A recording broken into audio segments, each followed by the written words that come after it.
For most of us, summer means sunlight, cold drinks, air conditioning, beaches, shorts, fans, refrigerators, ice, sunscreen, and weather apps warning us before the heat arrives.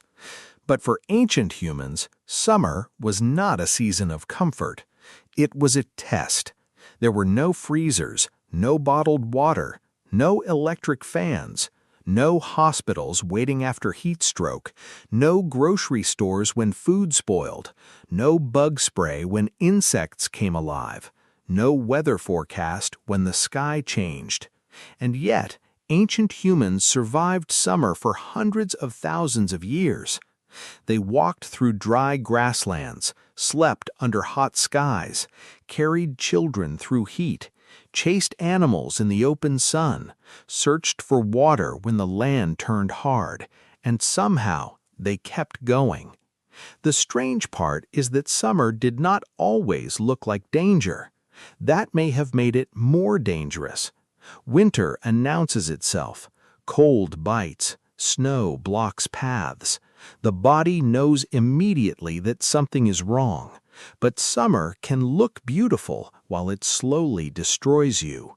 The sun rises, the sky clears, the world becomes bright. And then, hour by hour, your body starts losing water faster than you notice. Your mouth dries, your thoughts slow, your legs become heavy, your decisions get worse. And in the ancient world, one bad decision in the heat could kill more than one person. A hunter who misjudged distance, a mother who ran out of water, a child who slept too long in direct sun, a group that followed the wrong dry riverbed. Summer was not just hot, summer was strategic. The humans who survived it were not simply stronger, they were better at timing, better at remembering, better at watching small signs in the land, better at listening to people who knew where water used to be. Before cities, survival in summer began with one question: where is the water? Not food, not shelter, water. A human can survive hunger for a while, but heat and thirst change the rules quickly. Ancient people had to know the landscape almost like a living map. They remembered the bend in the river that still held water after the surface dried. They knew which trees grew near damp ground. They watched animal tracks because animals also needed water. They followed birds. They noticed insects. They read the color of plants. A patch of green in a dry land was not decoration, it was information. An elder pointing toward a valley may have been more valuable than the strongest hunter in the group, because strength does not matter much when everyone is thirsty. This is one reason ancient knowledge was not stored in books, it was stored in people, in memory, in paths, in stories, in warnings told beside a fire. Do not cross that open place at noon. Do not drink from that pool after the animals have stirred it. Do not camp where the flies gather. Do not ignore the old dry channel. Sometimes the water is under it. To modern people, this sounds simple, but to ancient humans, these details were the difference between walking and dying.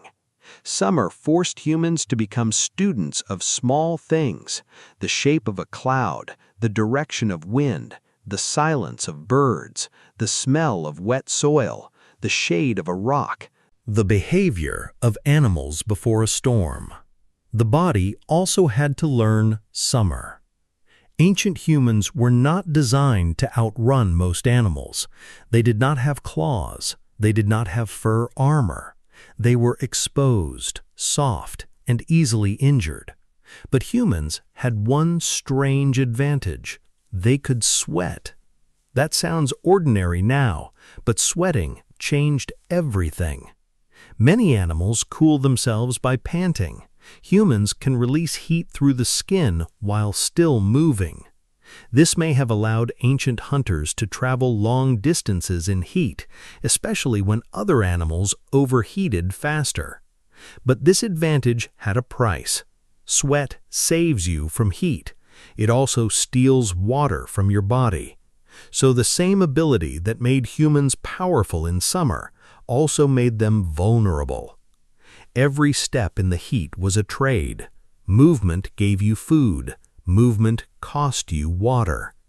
That is why ancient humans probably did not treat the whole day the same. The day had a rhythm. Morning mattered. Evening mattered. Midday was dangerous. When the sun was high, the smartest thing may not have been bravery. It may have been stopping, finding shade, waiting. Sitting under trees, resting near rocks, letting the worst heat pass. Modern people often confuse survival with constant action. Ancient people could not afford that mistake. Sometimes survival meant doing less, not because they were lazy, because the sun was stronger than pride. A group that rested at midday and moved at dawn might live. A group that tried to prove something under the noon sun might not. This is where summer becomes interesting, because it did not only shape bodies, it shaped culture. If the heat controls when you move, it controls when you hunt.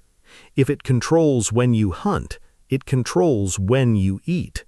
If it controls when you eat, it controls when people gather.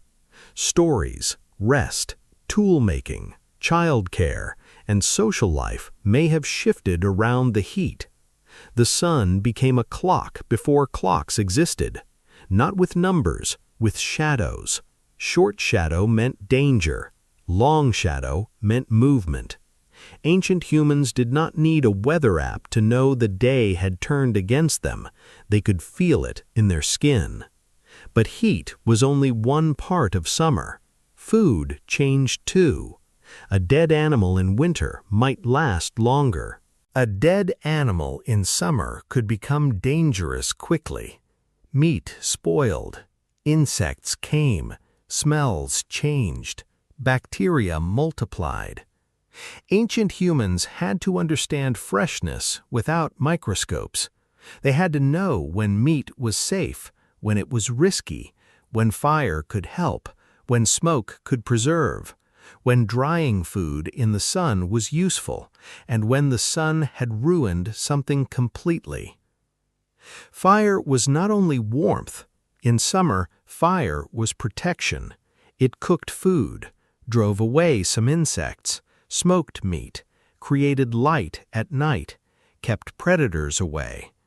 Even in heat, fire remained one of the most important tools humans had. That is a strange image, a hot day ending beside another heat. But the campfire was not just temperature, it was technology, it was safety, it was a boundary between humans and darkness. Then came the insects. To us, mosquitoes are annoying. To ancient humans, biting insects were not a small problem. They could steal sleep, infect wounds, torment children, drive animals away, make certain camps impossible. A beautiful patch of land near water might also be a nightmare of flies. So summer survival meant choosing places carefully. Water was life, but water also attracted everything else that wanted life: animals, predators, insects, other humans. A water source could save a group. It could also become a meeting point for danger. This may be why ancient humans needed awareness more than comfort. They had to hold many truths at the same time. The river is good. The river is dangerous. The shade is safe. The shade may hide snakes. The open land is hot. The open land lets you see predators. The storm brings water. The storm can kill. Summer was never just one thing. It was a season of trade-offs. And children made those trade-offs even harder. A healthy adult might handle heat. A small child could not. Children needed shade, water, rest, protection from insects, and protection from wandering too far. A crying child could slow the group. A sick child could change the plan. A fever in summer was terrifying because heat outside the body and heat inside the body can become a deadly combination. This is where survival stopped being individual. One person alone might move faster, but a group could protect the vulnerable. Someone carried water. Someone watched children. Someone searched for shade. Someone remembered the path. Someone stayed behind with the old. Someone noticed when a child stopped sweating. That last detail matters because in extreme heat, danger does not always look dramatic.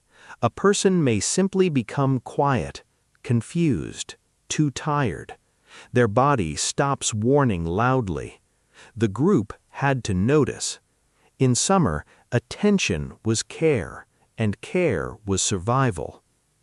This may be one of the forgotten truths about ancient humans. They did not survive because every person was tough. They survived because toughness alone was not enough. They survived through shared memory, shared labor, shared shade, shared water, shared warning, shared timing. Summer punished the person who thought they were separate from the group, but it rewarded the group that knew how to move like one body. When the land dried, they moved. When the sun rose too high, they stopped. When the animals changed direction, they watched. When the elders spoke, they listened. When children weakened, they adjusted. The strongest person could not defeat summer. The whole group had to negotiate with it. And this is where modern life becomes strange. Today, many of us experience summer as an inconvenience. Too hot in the car, too bright outside, too humid to sleep, too expensive to run the air conditioner. But ancient humans experienced summer as a conversation with the environment. Every hour asked a question: move or wait, hunt or hide, drink now or save it, camp here or keep walking, follow the animals or follow the clouds, trust the young hunter or the old memory. They did not control summer, they read it. That may be the difference. Modern humans try to overpower the season. Ancient humans survived by paying attention to it. And maybe that attention changed the human mind, because a species that must track water, heat, animals, plants, storms, children, and danger all at once becomes very good at pattern recognition, very good at storytelling, very good at remembering warnings, very good at turning survival into culture. The summer did not just threaten ancient humans, it trained them. It taught them to move before the heat, to rest before collapse, to value memory, to respect shade, to share water, to listen when the land changed. And maybe that is why the question is not only how ancient humans survived summer, the deeper question is what summer forced humans to become. Not stronger, not faster, not invincible. More social, more observant, more careful, more dependent on each other than we like to admit. A lone human under the ancient sun was fragile. A group that remembered water, protected children, rested in shade, watched the sky, shared food, and moved at the right time could cross landscapes that should have killed them. So no, ancient humans did not survive summer because life was easier back then. They survived because summer made life hard in a way that demanded intelligence.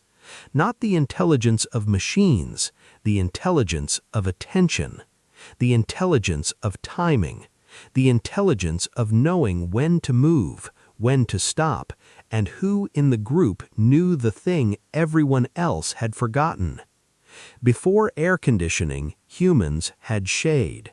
Before refrigerators, humans had fire, smoke, drying, and timing. Before bottled water, humans had memory. And before modern comfort, humans had each other. Maybe that was the real technology. Not the spear, not the stone tool, not even the fire. The group. The group that knew where the water was. The group that noticed when someone was too quiet. The group that waited under a tree instead of dying in the open. The group that followed the old path to a river nobody else could see yet. Summer did not forgive ancient humans. It tested them every year. And somehow, year after year, they answered. Not by conquering the season, but by learning how to live inside it.